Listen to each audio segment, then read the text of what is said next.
할렐루야, 할렐루야. 네, 우리 주님을 찬양합니다. 여러분, 오늘 읽으신 말씀은 신약 성경 빌립보서 3장 1절에서 11절까지의 말씀입니다. 오늘 본문은 이렇게 시작합니다. 1절입니다.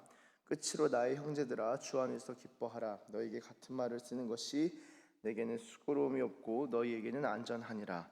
여러분이 기뻐하다라는 말의 의미는 상당히 다층적인 의미를 품고 있다라고 할 수 있는데요. 왜 그런가 하면은, 첫째, 바울은 감옥에 갇힌 상황이죠. 그리고 빌립보 교회는 지금 빌립보서를 쭉 같이 나누면서 말씀드렸다시피 빌립보 교회는 사실 박해와 이 가난과 어려움에 시달렸었습니다. 빌립보 교회가 이 작은 로마라는 별명을 가질 정도로 로마에 충성적이었고, 퇴역군인, 그러니까 예비역들이 자리한 곳이어서 로마 황제에 대한 충성심이 대단했다. 로마 황제에 대한 충성심은 어떻게 표현되냐? 실제로 아우구스투스에 대한 충성과 더 나아가서 아우구스투스를 신으로 여기고 신으로 받아들이는 것에 있어서 문제가 없어야 합니다. 그런데 빌립보 교회 교인들이라 함은 그들 중에도 퇴역군이 당연히 있겠죠, 예비역이. 그런데 로마 황제에 충성하지 않는다. 그리고 로마 황제에게 이 국가에 대해 마땅히 바쳐야 할 충성과 그런 마음은 오케이. 그러나 그를 신으로 받아들일 수 없다, 신으로 숭배할 수 없다 라는 것 때문에 그 모든 것들이 다 무너져 버리는, 아마 그 중에서는 연금이 날아가는 분도 있었을 것 같습니다. 실제로 어려웠을 거예요. 어려움을 처한 거죠. 그 상황에서도 복음 사역에 있어서 최선을 다해서 나아갔던 교회가 바로 빌립보 교회입니다. 자, 그러면요, 이 빌립보 교회에서는 사실 기뻐할 수 없겠죠. 빌립보 교회 성도들이 어려움이 있으니까. 그런데 사도 바울이 주 안에서 기뻐하라라고 말합니다. 또한 그런 어려움 가운데서의 기뻐하는 것도 기쁨이겠지만, 한편으로 또 생각해 볼 수 있는 것은요, 여러분, 이게 주님 밖에서 기뻐하는 것이 아니라 주님 안에서 기뻐하는 것입니다. 오늘 빌립보서 3장 1절부터 11절까지 보시면은 이 육체에 속한 의로움이 아니라 예수 그리스도 안에 있는 의로움에 대해서 사도 바울이 비교하면서 예수 그리스도 안에서의 의에 대해서 이야기를 합니다. 그러니까 우리가 육체 그리고 외모, 보이는 외적인 것을 가지고 자랑하고 그것을 기뻐하는 삶은 사실은 유익하지 않다, 의미가 없다라고 이야기하는 것이고요. 예수님 안에 있는 의로움, 예수님 안에서 우리가 얻을 수 있는 종류의 것들을 이야기하면서 우리가 그 안에서 기뻐할 수 있다라고도 이해할 수 있겠습니다. 사도 바울이 그래서 1절 하반절에 너희에게 같은 말을 쓰는 것이 내게는 수고로움이 없고 너희에게는 안전하다라고 이야기를 합니다. 제가 볼 때 이 설교도 어떤 면에서는 이 반복 전달 이게 필요한 영역인 것 같습니다. 저희가 우리나라 대한민국에서 좀 유명한 목사님 중에 한 분이시죠. 이 높은 뜻 선교회 이전에 동안교회 담임 목사하셨던 김동호 목사님 같은 경우는요, 같은 설교를 600번 넘게 하셨어요. 유명합니다. 저분 책에서도 읽고, 이전에 20년 전에 들었던 설교, 10년 전 들었던 설교인데도 신학교 오셔서 채플 때 그리고 사경회 때 또 똑같이 전하시더라고요. 근데 그 설교 레퍼토리를 아는데 또 울었습니다. 그러니까 학생들이 그걸 듣고 또 우는 거예요. 이게 복음에는 그런 능력이 있기 때문에 반복적으로 듣고, 성경도 우리가 알지만 안다 생각하지만 반복적으로 읽을 때 하나님의 능력이 그 안에서도 역사하는 것이죠. 바울도 마찬가지입니다. 이것을 반복적으로 이야기하는 것, 반복 전달하는 것, 그리고 그것이 우리 마음에 새겨지도록 돕는 것, 거기에는 내가 수고로움을 느끼지 않는다. 반복해서 전달하더라도 거기에는 하나님의 능력이 있고 기쁨이 있고 중요하기 때문에 재차 반복하여서 전달한다, 강조한다. 그리고 그것이 너희 빌립보 교회에게는 상당히 안전할 것이다 라고 이야기하는 것입니다. 이어지는 2절에 보시면 이렇게 적고 있습니다. 개들을 삼가고 행악하는 자들을 삼가고 몸을 상해하는 일을 삼가라. 여러분, 바울이 꽤 강렬한 어조로 이야기하는 것을 볼 수 있죠. 개들을 삼가라. 개, 새, 입니다. 지금 성경에 어떻게 이렇게 욕을 할 수 있는가? 바울이 얼마나 화가 났으면은 이렇게 심각한 욕을, 사람 보고, 지금 빌립보 교회가 이 개를 키우는 이 애완견을 동반하는 교회가 아니라 실제 어떤 부류의 사람들을 개들이라고 표현한 것입니다. 이 사람을 개라고 표현했으니까 상당히 심한 욕이겠죠. 심한 욕이 맞습니다. 개들을 삼가라. 그럼 개들이 어떤 종류의 사람들이냐? 행악하는 자들이래요. 그러니까 악을 행하는 사람들인데, 악을 행하는 사람들과 더불어서 묶여있는 개들 중에 누가 있냐? 이들이 행악하는 자들이라고도 볼 수 있겠습니다. 바로 몸을 상해하는 일입니다. 여러분, 몸을 상해하는 일이 무엇입니까? 이것을 헬라어로 카타토메를 쓰고 있는데요. 토메는 절단하다, 그래서 mutilation, 그러니까 못 쓰게 만드는 것이죠.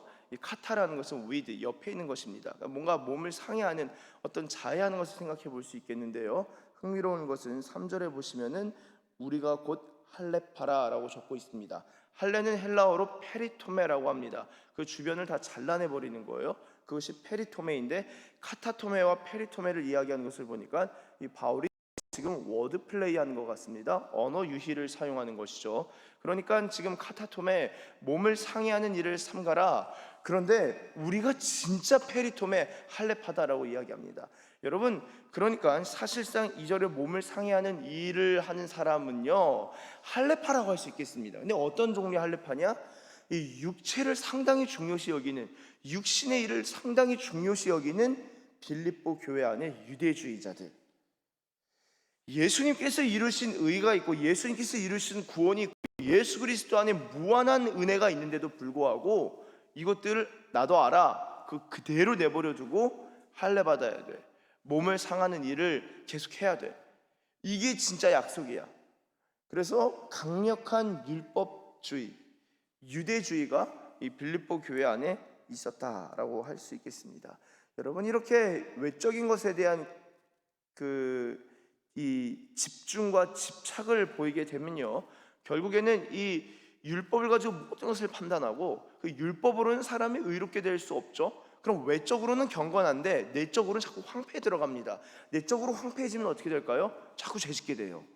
그 참 신기합니다. 외적으로 율법을 강조하다 보면은 보이는 것은 경건해 보이나 영이 황폐해진다고요. 율법을 계속 강조하다 보면 이 영과 내 영혼이 황폐해지면은 결국엔 영혼이 상하니까 하나님의 선을 행할 수 있는 능력을 잃습니다. 행악하게 되는 거예요. 그러니까 몸을 상해하는 일을 하는 사람들은 결국에는 행악하는 자들이 되고 교회 안에서 개들이 됩니다. 이게 바로 아주 강력한 율법주의의 특징을 가진 유대주의자들이다 라고 할 수 있겠습니다. 그런데 3절에 바울이 이렇게 말하죠. 하나님의 성령으로 봉사하며 그리스도 예수로 자랑하고 육체를 신뢰하지 아니하는 우리가 곧 할례파다. 아니, 할례를 받아야지 할례파지, 왜 하나님의 성령으로 봉사하고 예수님을 자랑하고 육체를 신뢰하지 않는 게 어떻게 할례파냐라고 할 수 있겠는데요, 사실 구약 성경부터 이 할례는 육이 아니라 마음에 하라는 말씀이 상당히 많죠. 그냥 제가 쭉 읽겠습니다. 신명기 10장 16절, 그러므로 너희는 마음에 할례를 행하고 다시는 목을 곧게 하지 말라. 그렇죠?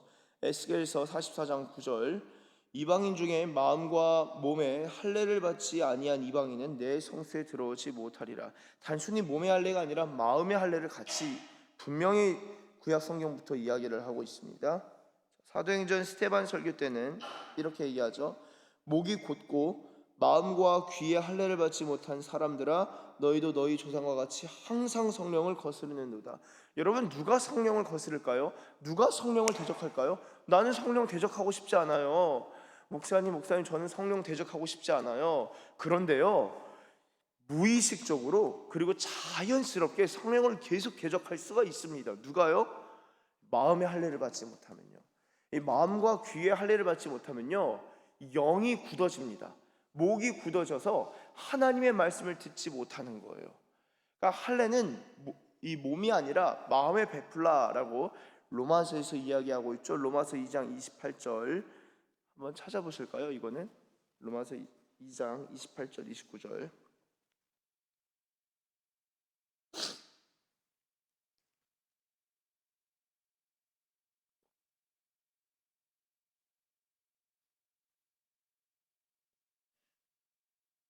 로마서 2장 28절,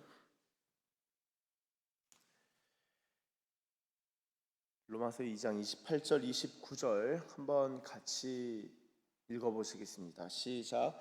무릇 표면적 유대인이 유대인이 아니요 표면적 육신의 할례가 할례가 아니니라. 오직 이면적 유대인이 유대인이며 할례는 마음에 할지니 영에 있고 율법 조문에 있지 아니한 것이라. 그 칭찬이 사람에게서가 아니요 다만 하나님에게서니라. 아멘. 눈에 보이는 것을 가지고 하나님의 언약을 얘기할 수 없고 본질은 마음의 할례를 받아야 한다라는 것입니다. 그리고 그 칭찬은 사람이 아니라 하나님께 있다. 자, 그러니까 진정한 할례는 마음의 할례를 받는 것이구나. 자, 그러면요, 어떻게 내가 마음의 할례를 받을 수 있겠습니까? 어떻게 하면 내 귀의 할례를 받을 수 있겠습니까? 귀의 할례를 받는다라는 것은요, 들을 귀를 가진다라는 것입니다. 이 단단한 돌과 같은 귀가 아니라 부드러운 귀예요. 부드러운 귀. 그래서 잘 들을 수 있는 귀가 발달하는 것을 이제 귀의 할례를 받는 것. 마음의 할례를 받는 것은 마음을 강팍하게 하는 것이 아니라 이 마음의 굳은 부분들을 하나님께서 제하시고 성령의 불로 다 소멸하시고 정케하시고 우리 마음으로부터 주님을 사랑하고 주님을 경배하는 삶, 그게 바로 마음의 할례를 받은 것이다 라고 할 수 있겠습니다. 다시 빌립보서 말씀으로 돌아오시면은, 그렇기 때문에 우리가 진짜 할례파인데 진짜 참된 할례파의 특징이 무엇입니까? 하나님의 성령으로 봉사하고요, 그리스도 예수로 자랑하고 육체를 신뢰하지 않습니다. 자, 그리스도 예수로 자랑한다. 내 삶에 자랑할 게 너무나 많은데, 아니 있잖아요. 여러분 다 있으시잖아요. 적어도 한 100개쯤은 있으시잖아요. 자랑할 거 많으시죠? 저희 교회는, 제가 볼 때 저희 교회 성도님들 자랑할 게 많으세요. 정말 탁월하신 분들이 많습니다. 정말 존귀하신 분들이 많으세요. 그런데 100가지, 1000가지, 10,000가지 자랑할 게 있는데 예수님이 훨씬 더 자랑할 만한 거예요. 그리고 예수님과 나의 자랑을 생각할 때 이게 비교할 수가 없는 거예요. 내가 자랑할 게 없어서 예수를 자랑하는 게 아니라 자랑할 게 있는데, 뭐 이것저것 있는데도 예수님을 이야기할 게 너무나 많은 거예요. 그래서 예수님을 이야기하고 예수님을 자랑하는 것, 그게 마음의 할례를 받는 사람. 봉사할 때도 하나님의 성령께서 제공하시는 기쁨과 능력과 힘과 그 유연함을 가지고 봉사하는 것, 그게 할례파라는 것이죠. 율법주의는 자기 안에 있는 율법적 기준을 가지고 봉사하나 안 하나, 하는 사람 안 하는 사람, 열심히 하는 사람 열심히 안 하는 사람, 하는데 뒤에서 딴청 피우는 사람, 이걸 다 비판하고 정죄하고 있는 게 이 율법적 할례만 강조하는, 육체 할례만 강조하는 사람이다라고 할 수 있겠습니다. 진정한 할례파는 육체를 신뢰하지, 그리스도 예수로 자랑하고 육체를 신뢰하지 않는 것이죠. 자, 그럼 육체를 신뢰한다라고 할 때 우리는 단순히 육체의 할례를 받는 것을 생각할 수 있겠습니다만, 여기서 바울은 보다 더 포괄적인 의미로 생각하고 있는 것을 알 수 있습니다. 왜냐하면 이어지는 4절을 보시면 알 수 있는데요, 그러나 나도 육체를 신뢰할 만하며 만일 누구든지 다른 이가 육체를 신뢰할 것이 있는 줄로 생각하면 나는 더욱 그러하리니. 그러니까 일종의 커리어, 일종의 이력이라고 할 수 있겠습니다. 자기가 얼마나 훌륭한 사람인지, 외적으로 내가 신뢰할 만한 사람이다 라는 것을 이야기한다라면 내가 누구보다도 훨씬 더 탁월한 사람이다, 바울이 이야기합니다. 그래서 바울의 이력서가 이제 3장 5절부터 나오는데요, 3장 5절, 나는 8일 만에 할례를 받았다라는 것은 이방인이 아니라라는 뜻입니다. 자, 난지 8일 만에 할례를 받는 것은 아브라함 때부터 시작이 되었죠. 아브라함 때부터 하나님께서 할례를 명해서 할례를 베풀었습니다. 난지 8일 만에 할례를 받은 게 이미 창세기부터 진행되는 거예요. 그러니까 이 난지 8일 만에 할례를 받았다라는 것은 나는, 우리 부모가 유대인이다라는 거예요. 그래서 태어나자마자 나는 유대인으로 태어난 사람이다, 내가 진짜 참 유대인이다, 개종한 유대인이 아니라 나는 모태로부터 우리 집안이 유대인이다 라는 것입니다. 두 번째, 그리고 이스라엘 족속이다. 족속으로 볼 때도 이방 족속일 수도 있는데 나는 순수혈통 이스라엘 족속이다. 심지어 베냐민 지파다. 여러분, 베냐민 지파가 자랑할 만합니까? 자랑할 만하죠. 왜 그럴까요? 베냐민 지파 가지고도 뭐 이야기할 것이 여러 있겠지만, 일단은 이스라엘을 세운 사람은 베냐민 지파입니다. 다윗 유다 지파 아닌가요? 다윗은 2대 왕이잖아요. 초대 왕은 사울 아닙니까? 사울은 베냐민 지파 출신이죠. 베냐민 지파 사람들은 베냐민 지파에 대한 자부심이 상당히 컸었습니다. 그리고 베냐민 지파가 이 예루살렘 주변으로 포진되어 있었기 때문에 베냐민 지파는 이 자신들의 족속과 그리고 자신들의 그 지리적 이점 때문에 베냐민 지파에 대한 자부심이 상당히 컸다라고 할 수 있겠죠. 그리고 히브리인 중에 히브리인이다라고 또한 이야기합니다. 여러분, 이 인종적으로 민족적으로 유대인이면서 히브리인인 것. 이게 히브리인 중에서도 히브리인이다라는 것은 본인이 히브리인 출신 중에서도 상당히 많이 교육을 받았다라고 하고요, 라는 것을 알 수 있고요. 이어서는 율법으로는 바리새인이다라는 것은 내가 율법을 연구했던 사람이다라는 것입니다. 여러분, 바리새인 중에서도 사실 이 바울은 상당히 탁월했던 사람이죠. 바리새인 중에서도 1등 수석이었습니다. 바리새 학파 중에서도 수석이었다는 거예요. 내가 그런 사람이야, 나 이런 사람이야, 알아서 기어, 지금 얘기하는 거예요. 6절, 열심으로는 교회를 박했다라는 게 무슨 말입니까? 여러분, 열심히 저희가 좀 잘 이해할 필요가 있겠는데요. 자, 그 열심으로는 교회를 박했다. 이 갈라디아서 보시면은 이런 표현이 있습니다. 내가 내 동족 중 여러 연갑자보다 유대교를 지나치게 믿어 내 조상의 전통에 대하여 더욱 열심히 있었으나, 이 바울은요, 조상의 전통, 바리새파의 전통을 정말 깊이 연구했던 사람이기 때문에 단순한 연구로 끝나지 아니하고 그 연구한 것에 자신의 삶을 들여서 살아갔던 사람이에요. 그러니까 진실한 사람이죠. 아는 것과 행한 것, 지행일치, 지행합일이 일어났던 사람이 사도 바울입니다. 자신이 믿는 바, 자신이 아는 바대로 살아갔던 사람이 바울이에요. 그러니까 바리새파 입장에 있어서는 교회 이거 나사렛 이단 대적하고 빨리 사라져야 되는 거예요. 얼마나 열심히 있는 사람인지 모릅니다. 그리고 이 열심에 대해서 생각해 볼 때 이 신약학자들 중에서는 이 열심을 민수기 25장에 이 비나스의 열심과 연결시킵니다. 비나스의 열심이 무엇인가요? 이스라엘 남자들이 있는데 이방인 여자를 데리고 온 거예요. 분명히 이방인과 혼인하지 말라, 하나님께서 아주 명확하게 말씀하셨는데 이방인 여성들을 데려와서 혼인을 합니다. 그리고 이 음란한 죄를 벌여요. 그것을 두고 비나스가 그들을 창으로 찌르죠. 그래서 전염병이 되는 창을 찌르고 그것이 그치게 됩니다.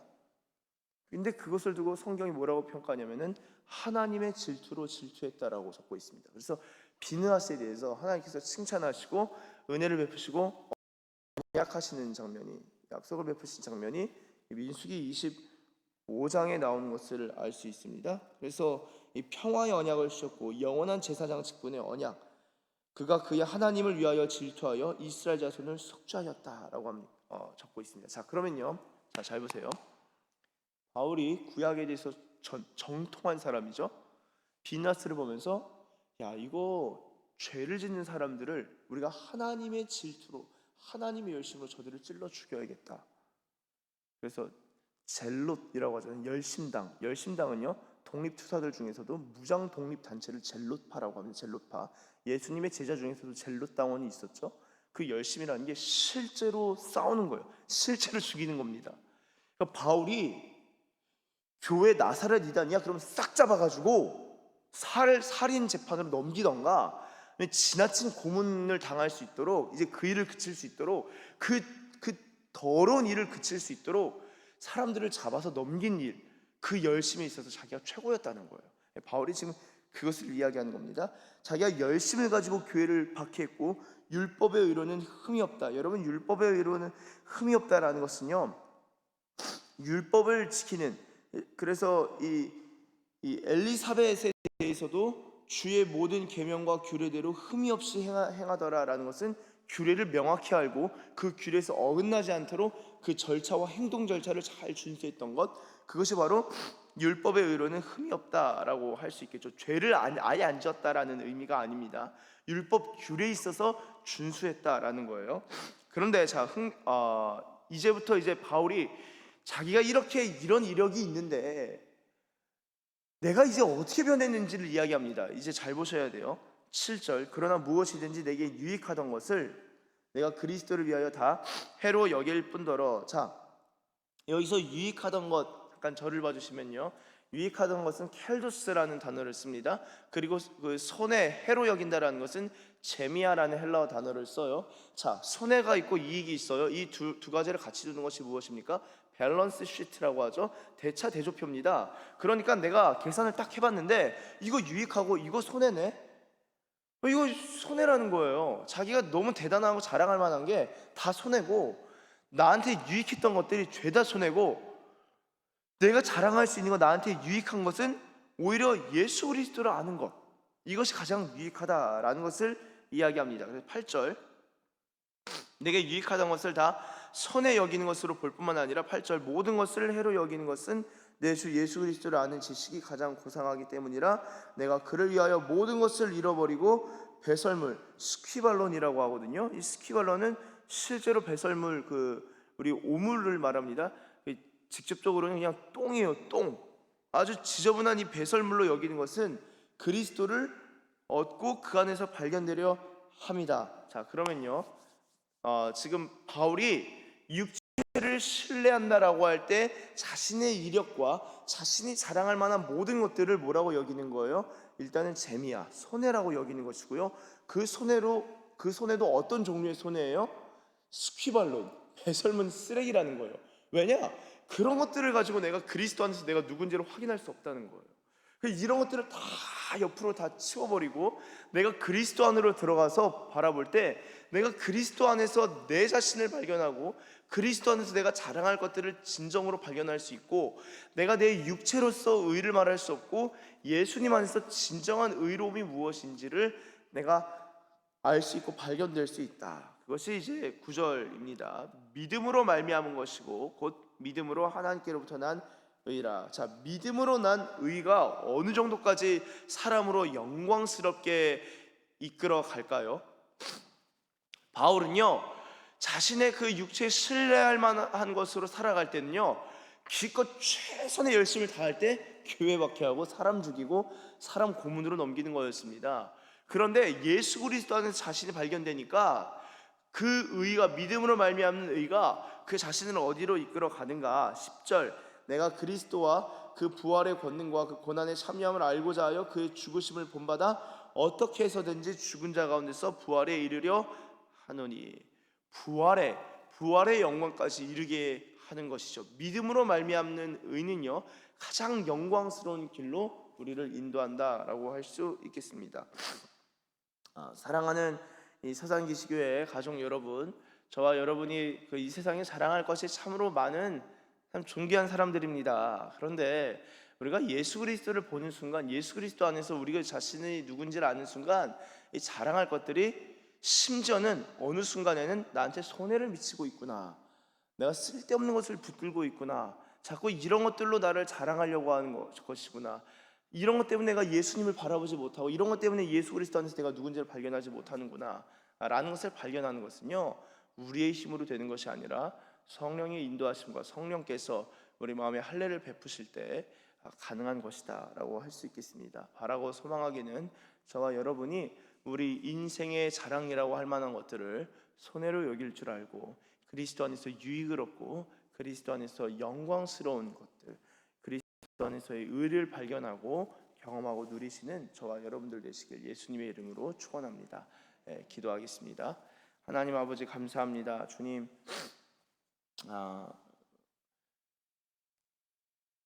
우리가 살아가는 삶에 있어서 우리 자신이 자랑할 만한 것, 그리고 우리가 우리 자신을 내세울 만한 것을 따라 살아가는 인생이 아니라 예수 그리스도 안에서 우리 자신이 발견되고 그 안에서 기뻐하고 즐거워하고 그 안에서 유익을 누리고 그 안에서 영광스러움을 발견하면서 살아갈 수 있는 복된 인생 되길 원합니다. 우리가 우리의 삶에서 탁월하게 우리에게 주어진 일들을 탁월하게 해낼지라도 하나님, 그것이 참 수고롭고 때로는 그것이 자랑스러울 수 있겠으나 하나님 앞에 설 때에 주님, 그것조차 하나님의 은혜였습니다. 나는 진정 주님 안에서 기쁘고 주님 안에서 발견될 수 있습니다 라고 고백할 수 있는 그러한 믿음의 사람들, 성령의 사람들, 의의 사람들 되게 하여 주시옵소서. 그렇게 인도하실 줄 믿고 감사드리며 예수님의 이름으로 기도드립니다. 아멘.